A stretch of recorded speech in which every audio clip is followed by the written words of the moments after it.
Hey guys, so Getian's Centurion and Druvis the Third's Euphoria kit has been announced. So here let's discuss about their kit and what type of team that they will form. So for Getian, the first is he has a new effect. So his Eureka limit is increased and his array, a prophecy told, now consumes Eureka. Alright, before that it doesn't consume Eureka. Instead, it is his follow-up attack, which is not an extra action. They call it a follow-up attack, but it's not classified as one. That consumes Eureka. But at the moment, that doesn't consume Eureka, but his array will consume Eureka every turn.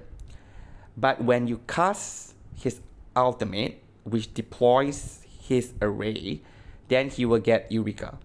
So originally he get like 3 Eureka. So perhaps now with this Euphoria, maybe he get more, 5, 6, not sure, but he will get more. The array gains an additional effect when character dealing relative damage. It also increases ultimate might. So this basically encourages you to use a character that has a relative damage ultimate. So for example, Recoleta. Right? Others like Spatolia, A Knight, they are probably too old. They need their own Euphoria to join Getian. But at the moment, yes, Recoleta would be one of the best unit to be put together with Getian.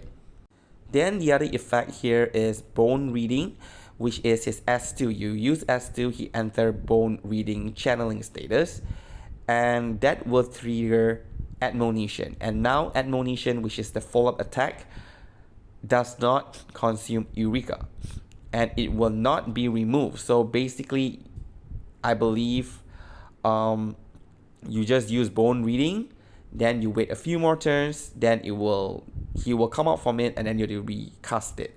So his array lasts for 3 rounds and I suspect that probably Bone Reading will also last for 3 rounds. So you have to use both Ultimate and S2.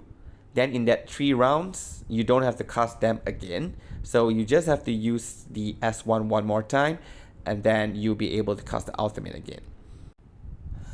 And each of the ammunition that he casts is treated as an ultimate. And who will benefit from this? At the moment, Recoleta and Shemaine will benefit from it because they do depends on how much ultimate their ally casts. Right? But let's put Shemaine aside first. Recoleta would definitely benefit a lot from Getian's kit. Okay, the next part, the relative damage dealt by Admonition is further increased. At the start of the round or the battle, Moxie increases. At the start of the battle, Moxie increases. He starts with 3. If you have P2, start with 4. So I don't believe that this Euphoria will directly give him 5 Moxie even at P0. Then everyone that invested on his portrait is gonna scream, right? They will be so angry because they have put so much resource to get his P2 and now he can't, and now it's just become like redundant. So I don't think it's that way. I think this one is just add another 1 more Moxie. So P0, P1 start with 4 Moxie, P2 can instantly cast the array. And at the end of the round, if Getian is in the array status, he get 1 Moxie. I believe it's 1 Moxie. So it's 3 rounds, 3 Moxie. And he only need 2 more as I explained previously. And now after casting S1, All Bones, then his follow-up attack will trigger, right? Admonition will be triggered. And this instant of Admonition has higher relative damage. Okay, so like I say, during the arrays up, probably you will need to at least cast it 1 time. Just don't do it more because I do think Getian will still be like a sub DPS support unit, so you don't waste so much AP on him. So another condition while under the array, when Getian triggers Admonition effect, he gains increased crit rate and crit damage. So his follow-up attack now deals even more damage. And while under the array, again, when casting an ultimate, and I think this is the whole party, because if you look into the previous description, it mentioned Getian specifically, but here it didn't. So when any unit casts an ultimate, he will also trigger Admonition. and the relative damage is dealt is further increased. Alright, so it enhances everyone's ultimate to make them hit even harder. So here, his gameplay will be very simple. Cast ultimate, by end of array, he have 3 Moxie. So during the array is up, just use 2 incantation, 1 to go into channel and 1 just to attack with all bones, and he will get back his array. So becomes very AP friendly. Then what kind of team that Gerten will play in is that first he wants unit that frequently cast ultimate, so Getian can trigger more ammunition. So for example, Moldir, Histabeth, they cast a lot of ultimates. Histabeth incantation, the one that she get free copies, is considered an ultimate. Okay. However, Histabeth in this team will not be able to get the relative damage boost from Getian, so she functions more as a utility rather than a DPS. So you still want to bring an out relative DPS unit. He cannot party with characters that has array as well. So, okay, no Lopera, no Dynamo. Relative out DPS that he can team up with is like Recoleta, Lilia. Lilia cycles through her ultimate very quickly, so is probably pretty good with Lilia, but Recoleta would probably be the best fit in his team at the moment because of how much ammunition he can cast, which give Recoleta Moxie.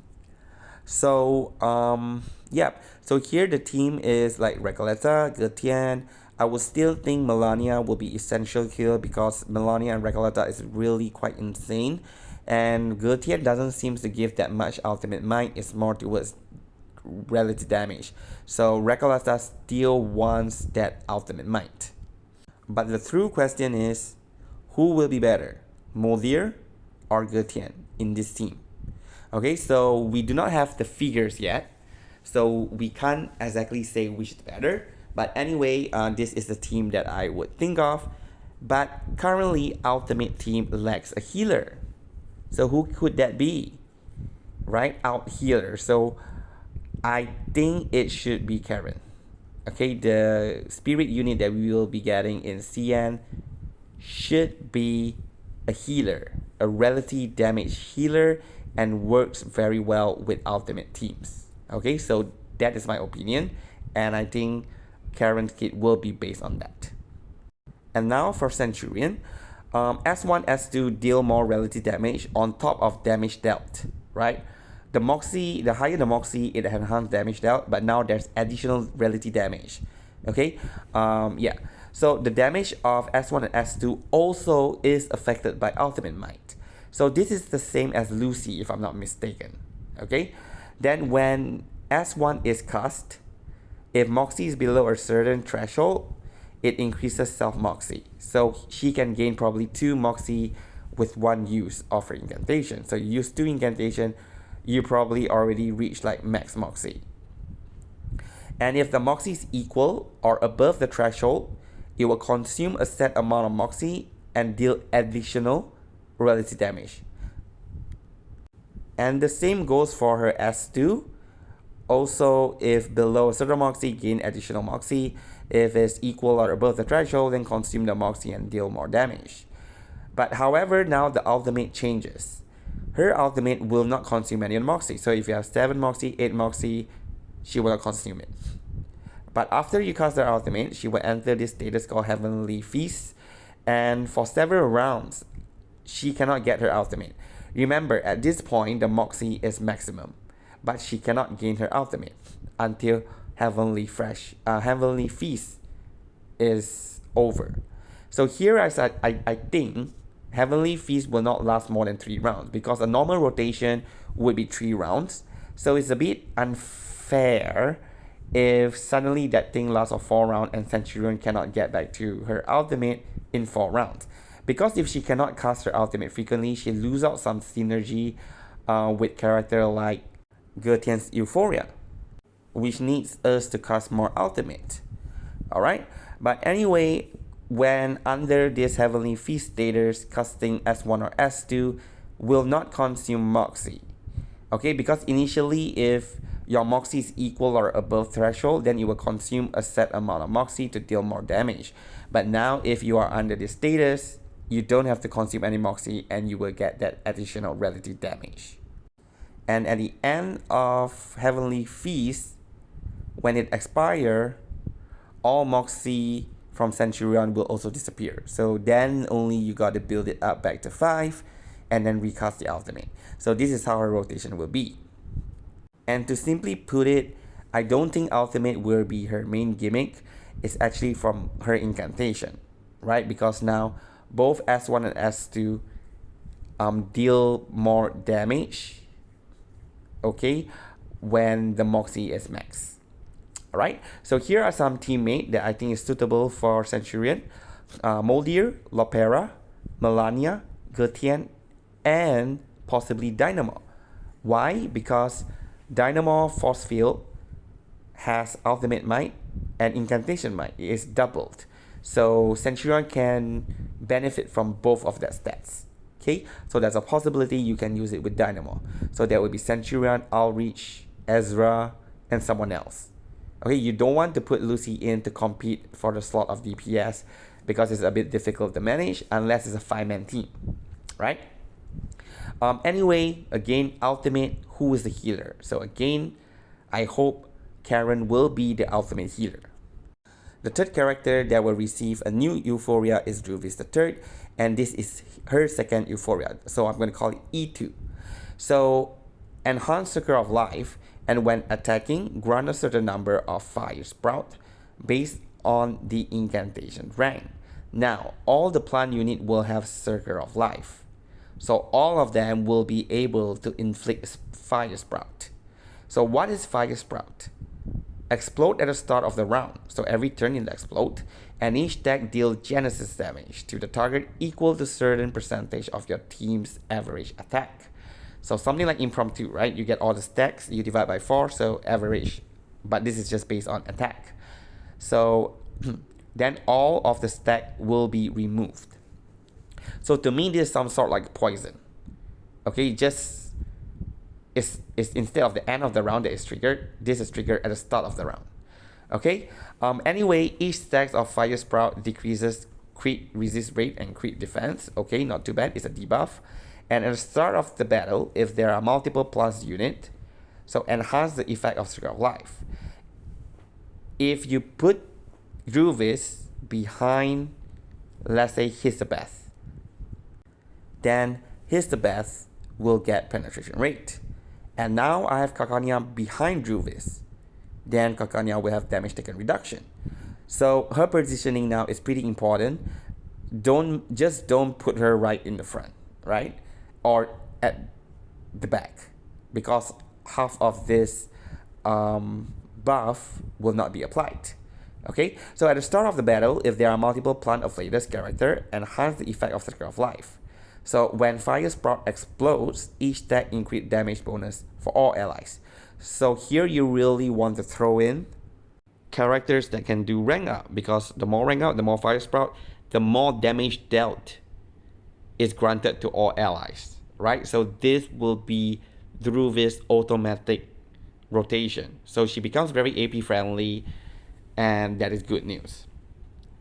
So what she wants? She wants plant units, obviously, and she wants unit that can cast higher rank incantation that attacks the enemy, and that example is like Hisabeth, Markers, or Augurs. They all have some rank up mechanics as well. So that will be the best pairing with Druvis the third, second Euphoria. And if you look at the bottom of this slide, what is Mercuria doing there? First of all, Mercuria is a rank up unit, so it seems that she might work, but she cannot get the effect from Circle of Life because she's not plant unit. And for Ann and Lee that also have rank up, so it seems like a good addition. However, Ann and Lee will compete with Druvis for the slot behind the main DPS. So in this case, behind Hisabeth. Yep, so the ideal team I think here will be Hisabeth, then Druvis behind her, and then Argus behind Druvis, and then Kakanya. Or Kakanya can be behind Druvis for more damage reduction for Kakanya herself. But anyway, yes, this will be the ideal plant team for that version 3.0 in CN. Okay, however, I will update this again whenever I get the full description of the kit with the numbers. And anyway, yeah, thank you for watching this video and have a good day.